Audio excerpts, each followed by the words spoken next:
So, Coach Blaine, kind of what's the feeling? What sort of level of excitement as you guys get ready to start this season? Yeah, just to build on last year, we had a great year. We want to take that next step, to win some playoff games and see what we can do. But you just feel the buzz in the air about Bayhawk football, and there's a strong tradition with Bayhawk football. We want to get it back to where it should be and deserves to be, and that's what's great about our young men. They're excited about the season to upcoming to show everybody that we're back to where we need to be. Coming off such a kind of a breakthrough season last year, what was sort of the offseason like? Did you guys carry some momentum into it? What was sort of the tailwind of that season going into the offseason? Well, it really carried the momentum into the off-season weight training. We had a lot of guys get stronger. Their body types are changing from 9th graders to 10th graders, and now they're taking a leap from 10th graders to juniors. So you can see the development in the weight room and how it's really created, that buzz of confidence for them. They're walking a little bit more confident. They're standing tall.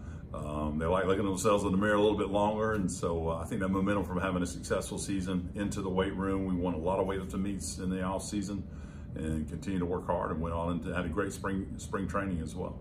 Can you talk about some of the individual players who've kind of distinguished themselves through the off season, and who kind of expected on to carry a big load for you guys this season? Oh, we've had to count on a lot of young kids over the last couple of years. What I'm seeing as development is young men like Tyvon Carter continues to get stronger, be that vocal leader. Will continues to grow.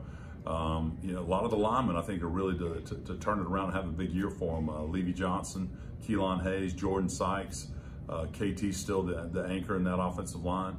Chance Oates has really turned it around into just the way he moves and blocks, and so you can see that maturity and that development with it. Jaquan Pennywell is another one. But those guys continue to develop, like a Jabari Reed's having an excellent fall camp, and Lakian Sudduth. So there's a lot of kids. I don't want to leave someone out that deserves the credit, right, but they continue to work hard and do those things that they need to do. But it's good to see those sophomores moving into their junior year and see that physical development.